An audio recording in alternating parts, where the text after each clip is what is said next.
a partir do versículo 1. Diz o seguinte: Ao ver as multidões, Jesus subiu ao monte. Ele se assentou e os seus discípulos se aproximaram dele. Então, ele passou a ensiná-los.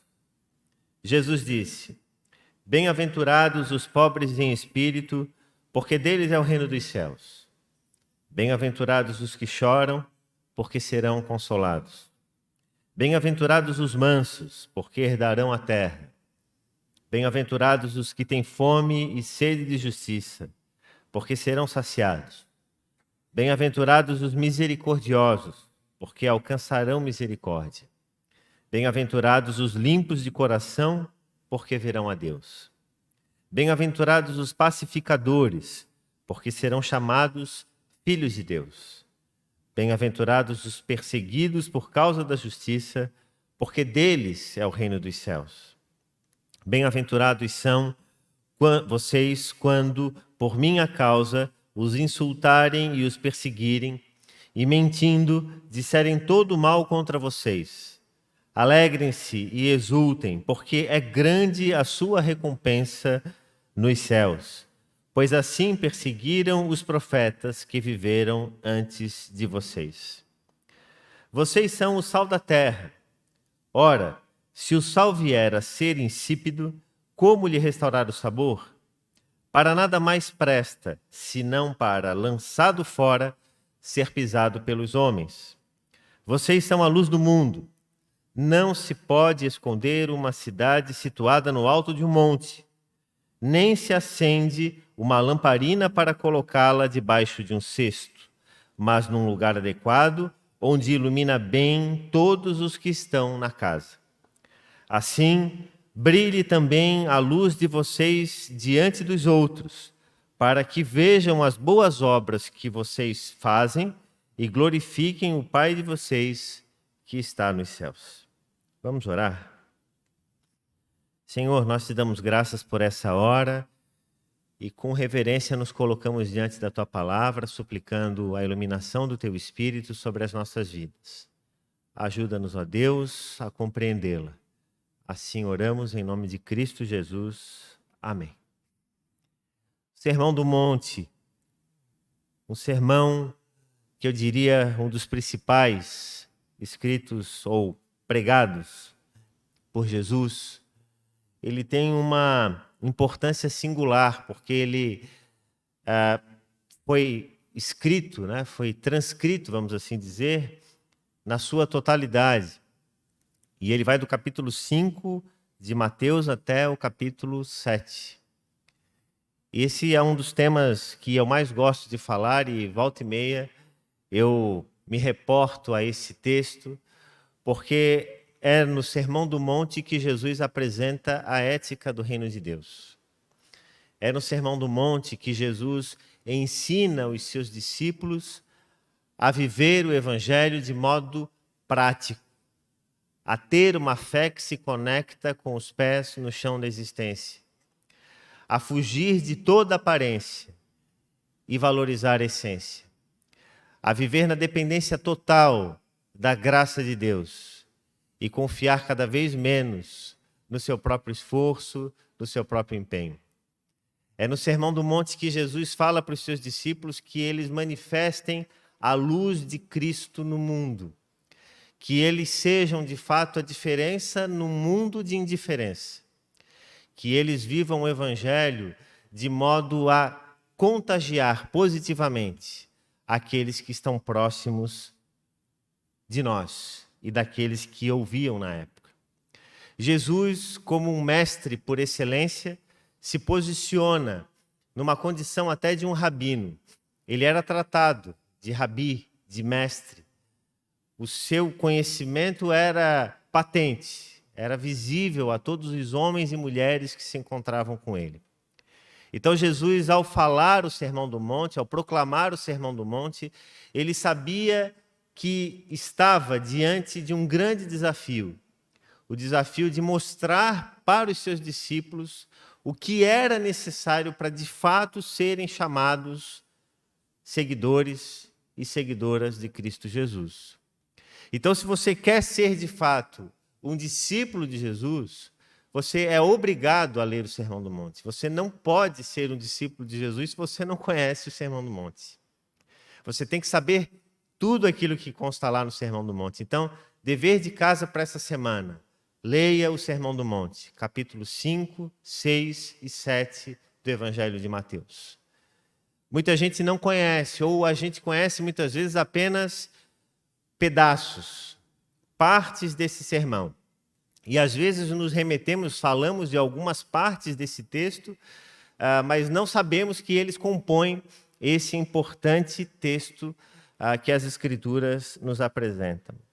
Então, o Sermão do Monte, proclamado por Jesus, ele deixa claro, especialmente nesse primeiro trecho, nesse primeiro pedaço que a gente leu, que a verdadeira felicidade, ela não é a estrita observância de regras religiosas. E uma das principais coisas que Jesus fez ao longo do seu ministério foi justamente romper com tudo aquilo que as pessoas acreditavam que era o relacionamento com Deus. Eu falei bastante sobre isso hoje no culto da manhã. As pessoas têm muitas vezes a ideia de que ser um cristão é ir à igreja, é contribuir, é participar das atividades, é ser um cristão nominal. Mas o Evangelho vai muito além disso. E como afirmei de manhã, a igreja, o local que aqui estamos, ele é a continuidade de algo que se inicia na nossa vida, e não o contrário. Você não inicia a sua vida, a sua caminhada cristã na igreja, mas você inicia sendo chamado por Cristo Jesus na sua vida. É claro que na igreja é aquele lugar em que nós aprendemos desde cedo aqueles conteúdos mais básicos, mais elementares. E aqueles que estão já há um certo tempo na igreja sabem disso. Se eu perguntar para você quais são as suas memórias mais antigas da igreja, escola dominical, culto, preparação para se tornar membro, talvez hoje seja a sua primeira vez numa igreja, talvez você esteja começando a frequentar uma igreja, mas vai chegar uma época que cada uma dessas coisas que você está vivendo vai trazer uma memória positiva para a sua vida. Eu, por exemplo, me lembro bastante da minha infância e da minha adolescência. Eu tive a graça de nascer num lar cristão. Então, quando nasci, meus pais já eram presbiterianos, embora os pais deles não fossem.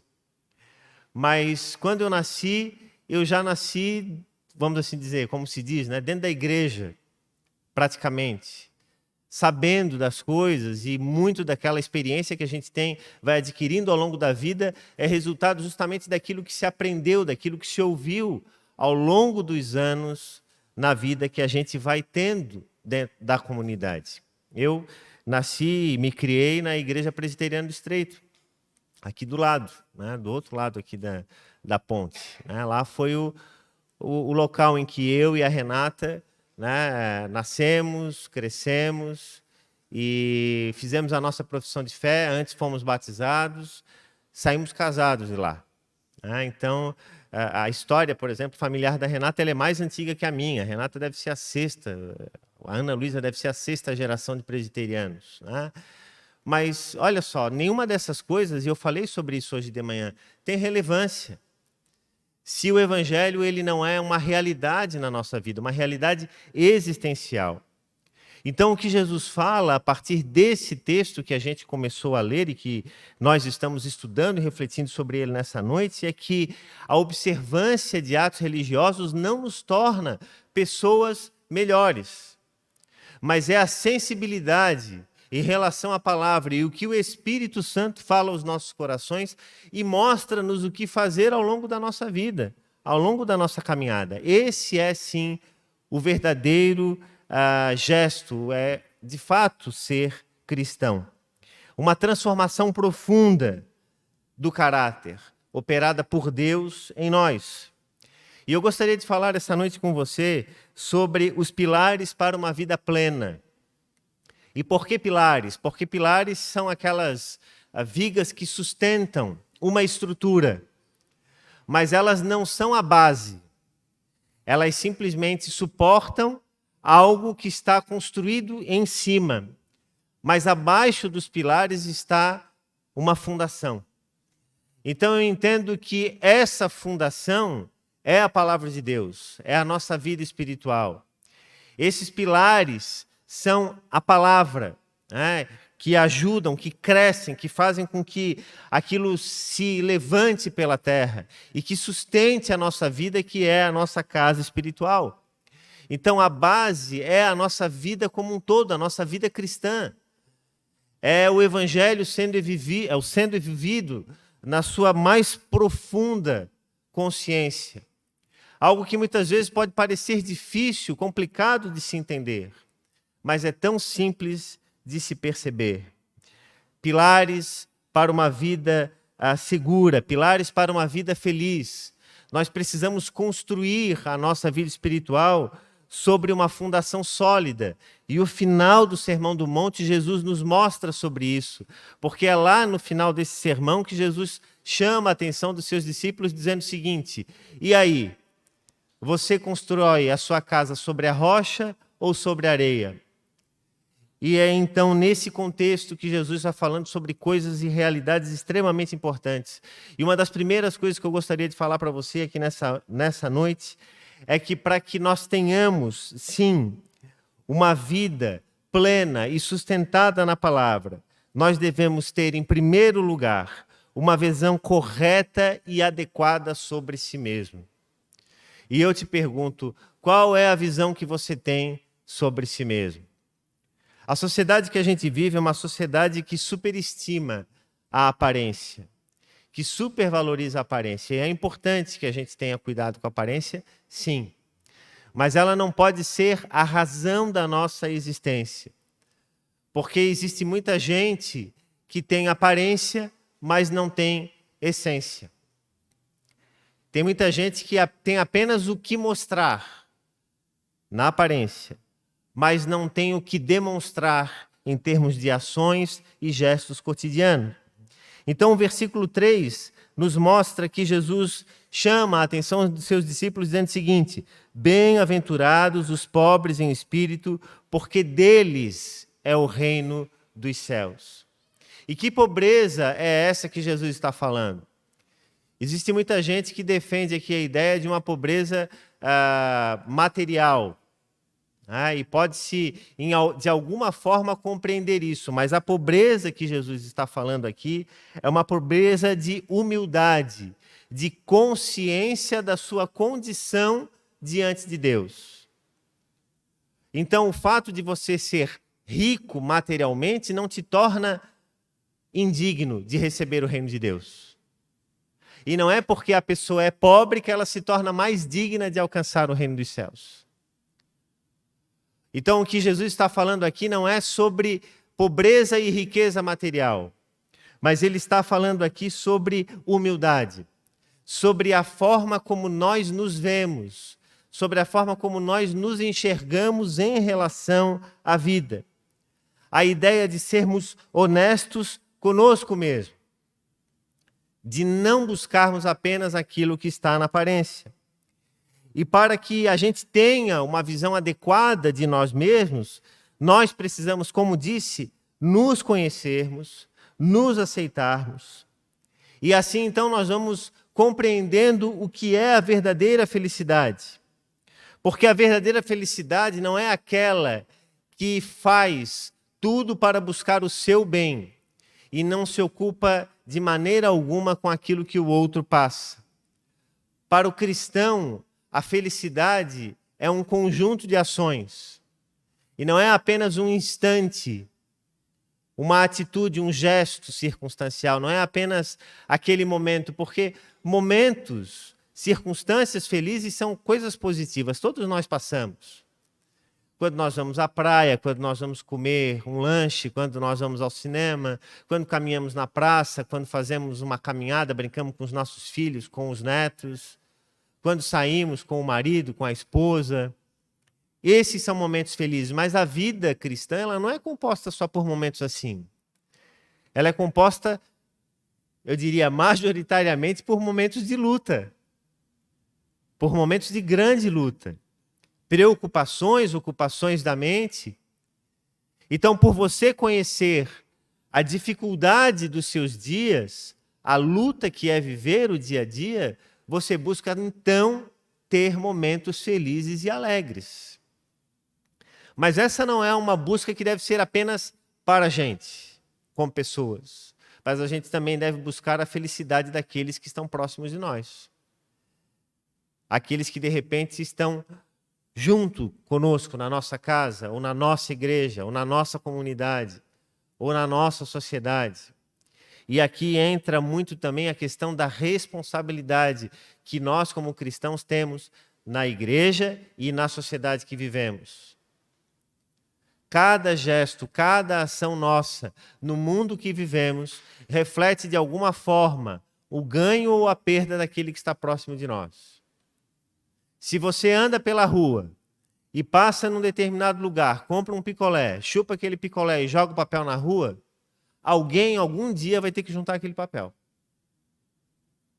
Então perceba que essa responsabilidade ela é compartilhada.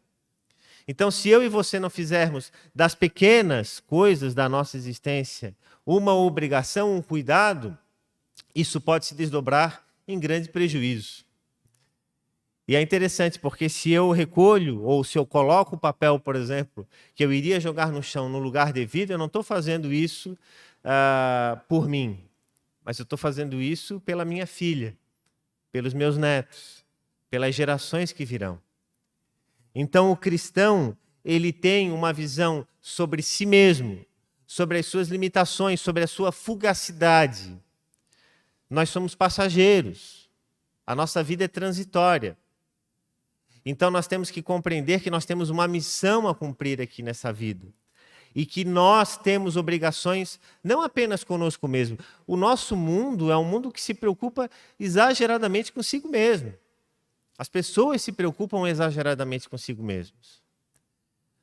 Mas, ao contrário disso, nós devemos nos preocupar, sim, com aqueles que estão próximos de nós, com aqueles que vivem no mundo, nessa mesma casa que nós vivemos. Então, conheça a você mesmo. Faça uma análise de você mesmo. Como é você? Como é a sua vida? Como anda a sua vida? Quais são os seus valores? Quais são as suas prioridades? O que você tem buscado como verdade para a sua vida? Isso é indispensável, isso é essencial. Então, tenha sempre uma visão adequada e correta de si mesmo. Entenda que pobreza, na concepção de Jesus, é a capacidade de olhar para si mesmo e pensar o seguinte: eu sou e devo ser alguém pequeno diante de um Deus que é grandioso, que está acima de todas as coisas e que age e opera por meio de todas as coisas. A segunda verdade que nós aprendemos a partir do texto que a gente leu nessa noite é que nós, como cristãos, e Jesus ensina os seus discípulos, Jesus ensina os seus discípulos a ter uma visão adequada sobre o pecado. E muito da forma como nós enxergamos a vida também tem a ver com a forma como nós enxergamos o pecado. E não sei se você já percebeu que a palavra pecado é uma palavra que tem sido cada vez menos usada dentro das igrejas. Se fala cada vez menos sobre o pecado. E se tenta driblar a palavra pecado usando alguma coisa que atenue o peso da expressão. Mas a verdade é que a Bíblia nos fala sobre pecado. E pecado é tudo aquilo que afasta, é tudo aquilo que aliena o homem de Deus, homens e mulheres da presença de Deus. Veja, por exemplo, o que diz o texto no versículo 4. Bem-aventurados os que choram, porque serão consolados. E não é o choro apenas pelo sofrimento, mas é o choro também pela consciência do erro. E quando nós reconhecemos a nossa fragilidade e reconhecemos os erros que praticamos, nós também devemos chorar. Por não buscarmos fazer aquilo que é bom. O apóstolo Paulo tinha essa visão clara. Ele mesmo diz, olha, aquilo de bom que eu deveria fazer eu não faço. E o mal que eu mais odeio, que eu mais detesto, isso é que eu faço. Então nós também precisamos ter essa consciência de que o pecado é um problema na nossa vida. O que é que te afasta da presença de Deus? Podem ser muitas coisas, pode ser o trabalho, pode ser obsessão pelo estudo, pode ser obsessão por um bem, por um vício, por qualquer coisa. Não cabe a mim dizer a você o que é. Você tem inteligência e capacidade suficiente para pensar sobre si mesmo, sobre as suas ações. O que é que te afasta de Deus? O que é que te aliena de Deus? O que é que te coloca à margem daquilo que poderia acontecer de forma muito mais intensa na sua vida? E diz um determinado escritor que, para algumas pessoas, deixar de cometer determinados pecados é o mesmo que lhes tirar um braço, lhes amputar um membro do corpo. Tem muita gente que passa a vida inteira lutando com tipos de pecado. Mas é melhor quando a gente conhece as nossas fragilidades, quando a gente conhece os nossos erros, as nossas incapacidades, e dá nome a elas, e diz: esse é o meu problema, porque com isso nós mostramos humildade diante de Deus, e o próprio Deus, na sua infinita graça e misericórdia, age na nossa vida de modo a desviar o nosso olhar daquilo que nos incomoda, daquilo que nos inquieta. Então, ser feliz também, ser bem-aventurado, é chorar pelo erro. A palavra bem-aventurado no texto original significa macários e significa feliz. Então, você falar bem-aventurado e feliz é a mesma coisa. E felicidade, portanto, para o Evangelho, para Jesus, tem a ver com consciência também do erro que eu e você praticamos. Então, mascarar os nossos erros é nos afastar do caminho da felicidade. Chorar pelo pecado é reconhecer o mal que ele nos faz e é buscar fugir dele com toda a nossa força e com todo o nosso entendimento. Se eu sei que determinada coisa me faz mal, fujo dele, não tem problema. Não existe nenhum erro em você reconhecer que você é fraco diante de determinadas coisas e que você precisa fugir dessas coisas. Não existe nenhum mal nisso. O apóstolo Paulo, certa vez, escreveu para Timóteo dizendo o seguinte: Timóteo, foge das paixões. Foge. Não tenha medo de fugir. Dizer que tem medo e que precisa andar na posição contrária de onde está aquilo que tira a nossa paz é parte da nossa vida cristã. Então, se existe algo que nos faz mal, se existe algo que faz mal para a nossa vida, a gente deve sim fugir dessa coisa. A terceira verdade que Jesus nos ensina, através desse texto, é que nós, como cristãos, precisamos ter uma visão correta, uma visão adequada sobre Deus. Então, perceba, primeiramente, nós precisamos ter uma visão correta sobre nós mesmos. Depois, nós precisamos ter uma visão correta, adequada sobre o pecado. Isso tudo mostra a nossa limitação, a nossa condição. Em terceiro lugar, nós precisamos ter uma visão adequada sobre Deus. Quem é Deus? Observe o que diz o versículo 5, 6 e 7, ou 5, 6 e 8. Bem-aventurados os mansos, porque herdarão a terra. Bem-aventurados os que têm fome e sede de justiça, porque serão saciados. Bem-aventurados os limpos de coração, porque verão a Deus.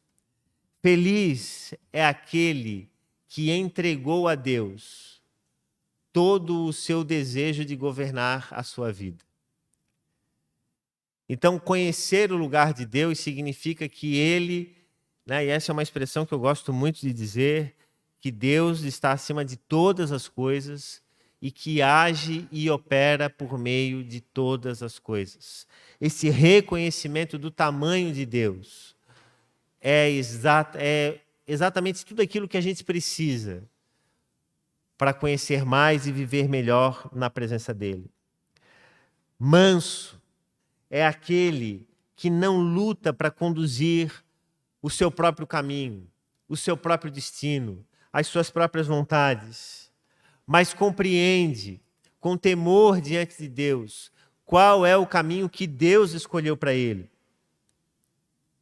É aquele que compreende e tem a consciência clara de que nem tudo na vida, que em nem todas as coisas ele vai encontrar respostas. Que ficarão muitas lacunas. E que nem sempre eu e você vamos conseguir fazer tudo aquilo que nós desejamos. O que é que você mais deseja fazer hoje? Quais são as coisas que você mais anseia realizar hoje? Talvez eu e você nunca consigamos fazer essas coisas. Nós não sabemos. Talvez sim. A gente pode até trabalhar na expectativa, na dimensão de que nós vamos fazer. Mas não nos compete saber se nós vamos ou não fazer. O fato é de que o saber isso é algo que pertence com exclusividade a Deus. Aquele que caminha com Deus não busca os seus próprios benefícios. É claro que busca conforto, qualidade de vida, e isso é bom, e isso é justo. Mas ele compreende que os princípios mais absolutos da existência são os princípios que emanam da palavra de Deus. Que aquilo que realmente traz significado e tempero à vida é aquilo que você e eu encontramos na palavra de Deus. E assim aquele que está em Cristo é transformado, é gerado, é formado uma nova criatura. E ele passa então a ter mudança no seu comportamento, no seu direcionamento, no modo como ele caminha com os outros, consigo mesmo, na administração de seus bens, na administração do seu tempo, na administração das suas amizades, na maneira como ele enxerga tudo o que acontece ao seu redor. Por isso que compreender o lugar de Deus no mundo e na nossa vida é indispensável para ser um verdadeiro discípulo de Cristo Jesus. Quem é Deus na sua vida? Qual é o lugar que Deus ocupa na sua vida? É apenas algo eventual? Ou é uma realidade diária que te inspira em todas as ações do seu cotidiano? Como falei ainda hoje no culto da manhã, ser cristão não é apenas conhecer de forma abundante os textos da Bíblia, não é apenas saber muito sobre teologia e qualquer conhecimento que seja sobre a sua igreja, mas é transformar em ações práticas aquilo que você aprende com a sua vida sobre Deus. E não tem jeito, a gente precisa ler, a gente precisa conhecer, a gente precisa orar e pedir a Deus para que Ele nos dê essa sensibilidade. Você já orou, por exemplo, a Deus pedindo para que Ele te dê sensibilidade em relação a isso? Você já orou a Deus dizendo o seguinte: Senhor, eu tenho dificuldade de compreender a tua ação sobre a minha vida. Eu preciso que tu me ajudes com isso. É difícil, não é algo fácil. Não é algo simples. Muitas vezes a gente luta com Deus, porque a gente acha que tem sim um controle sobre a nossa vida. Mas nós somos, volta e meia, assaltados pelas surpresas da vida. Quando eu e você achávamos que iríamos fazer determinada coisa e não fizemos. Que iríamos para determinado lugar e não fomos. E às vezes a gente não percebe que isso também faz parte do plano de Deus. A nossa vida como um todo está nas mãos do Senhor. Então não basta que você tenha uma visão adequada sobre si mesmo, é preciso que você também tenha uma visão adequada sobre o pecado, é preciso que você tenha uma visão adequada sobre Deus e quem é Deus na sua vida. É preciso que você tenha uma visão adequada sobre quem é o próximo na sua vida. E Jesus também, nesse texto, nos fala algo extremamente relevante. No versículo 7, quando ele diz: bem-aventurados os misericordiosos, porque alcançarão misericórdia. Misericórdia não é algo que se exerce consigo mesmo. Olha como eu sou misericordioso comigo, né? Nós sempre somos misericordiosos conosco, né? Quando você é acusado de alguma coisa, você sempre... Raríssimas vezes alguém vai sair se acusando. A primeira reação do ser humano é se defender. Mas a misericórdia que Jesus está falando aqui é a misericórdia em relação ao próximo. Como você tem agido com misericórdia em relação ao próximo? Jesus disse que feliz é aquele que não ajunta apenas tesouros para si, mas que é capaz também de compartilhar ao longo da vida aquilo que possui com aqueles que estão próximos a ele. Feliz é aquele que também se coloca na condição de ser transformado em instrumento de misericórdia, assim como ele foi um dia alvo de misericórdia. Então, da mesma forma como Deus um dia agiu com graça na sua vida, você também deve agir com graça em relação ao outro. Mas muitas vezes as pessoas não agem assim. As pessoas são extremamente bondosas consigo mesmas, mas não são para com os outros. É como a história daquele homem, né, que devia... Jesus conta essa parábola, né, sobre o homem que devia algo para alguém, não tinha como pagar e pediu por graça e por misericórdia, e o homem que estava esperando receber o pagamento daquela dívida disse: não, eu te perdoo, pode ir, eu te perdoo. Mas aquele homem que teve a dívida perdoada saiu de onde estava e foi à procura de alguém que devia algo para ele. E agarrou ele pela camisa, e forçou ele, e quase bateu nele, para que ele pagasse aquilo que ele devia. Nisso, o funcionário daquele homem, do primeiro, olhou aquele outro fazendo isso e disse: olha, está vendo? Ele não agiu com a mesma misericórdia que o meu chefe, que o meu patrão agiu com ele. Eu vou lá contar para ele. Aí ele foi e contou para o primeiro, lá a quem a dívida tinha sido feita, e ele disse: agora então eu vou endurecer contigo. Porque você não está agindo com o mesmo grau de misericórdia que eu agi com você. Então a pergunta a ser feita é: como nós estamos agindo em relação ao nosso próximo? Jesus, na oração dominical, ele disse: perdoa as nossas dívidas assim como nós perdoamos aos nossos devedores. Você já parou para pensar no que significa essa frase?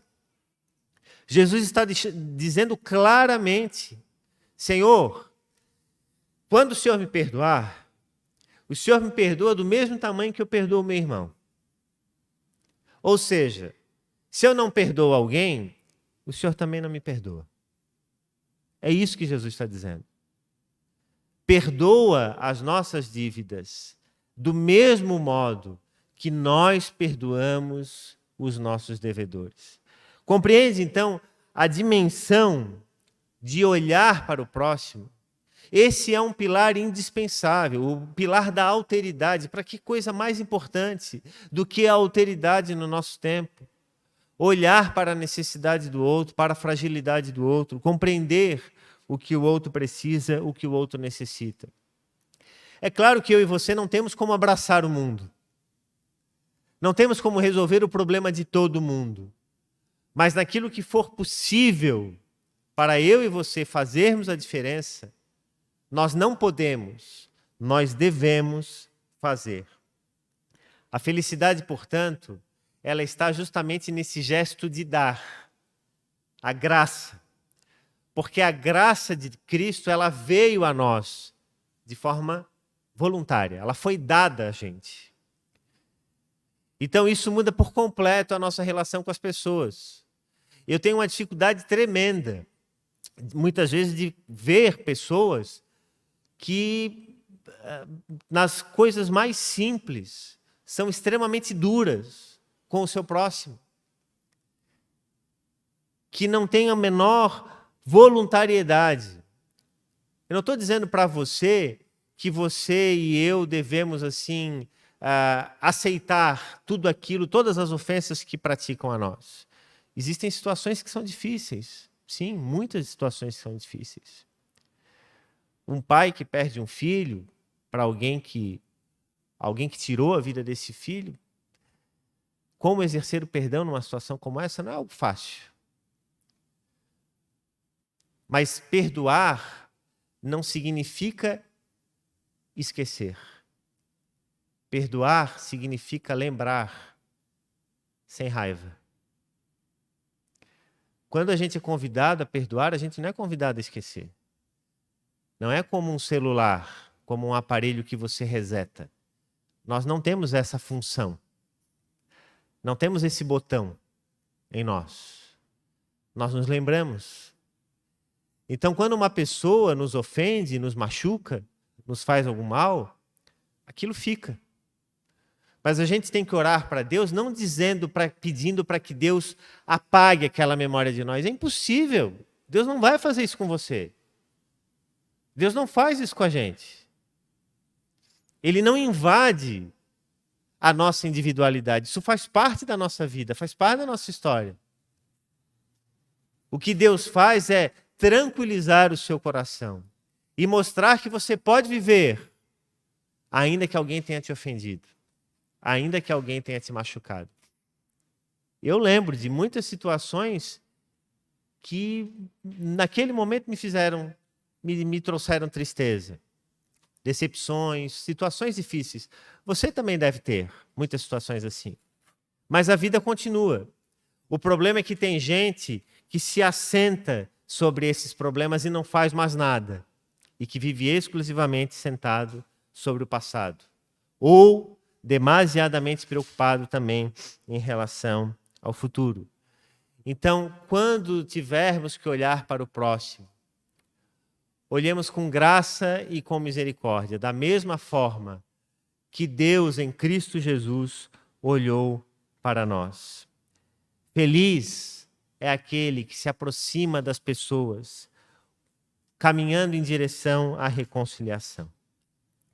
E caminhando por fim, a quinta e última verdade, o quinto e último pilar para a nossa existência, para uma existência plena na presença de Deus. Nós precisamos ter uma visão adequada sobre o mundo que a gente vive. Veja o que diz o versículo 10 ao versículo 16. Jesus diz: bem-aventurados os perseguidos por causa da justiça, porque deles é o reino dos céus. Jesus estava ciente de que no mundo em que ele estava falando desse evangelho, muitas pessoas seriam perseguidas, que o mal é uma realidade, que muita coisa de ruim haveria de acontecer, e a gente vê diariamente coisas ruins acontecendo no mundo que a gente vive. Mas o que ele chama a nossa atenção é para que a gente se mantenha firme. E ele então diz: bem-aventurados são quando vocês, por minha causa, forem insultados e forem perseguidos, e mentindo disserem todo o mal contra vocês. Alegrem-se e exultem, porque grande é a sua recompensa nos céus. Pois assim perseguiram os profetas que viveram antes de vocês. E ele continua falando que é nesse mundo em que o pecado está presente, que o mal está presente, a nossa luz ela deve ser irradiada. E aí então ele encerra esse primeiro trecho, ou eu encerro esse primeiro trecho, né, porque o Sermão do Monte vai muito além disso, dizendo que Jesus nos deixa essa importante lição sobre aquilo que devemos ser: sal da terra e luz do mundo. Sal para dar sabor e luz para iluminar.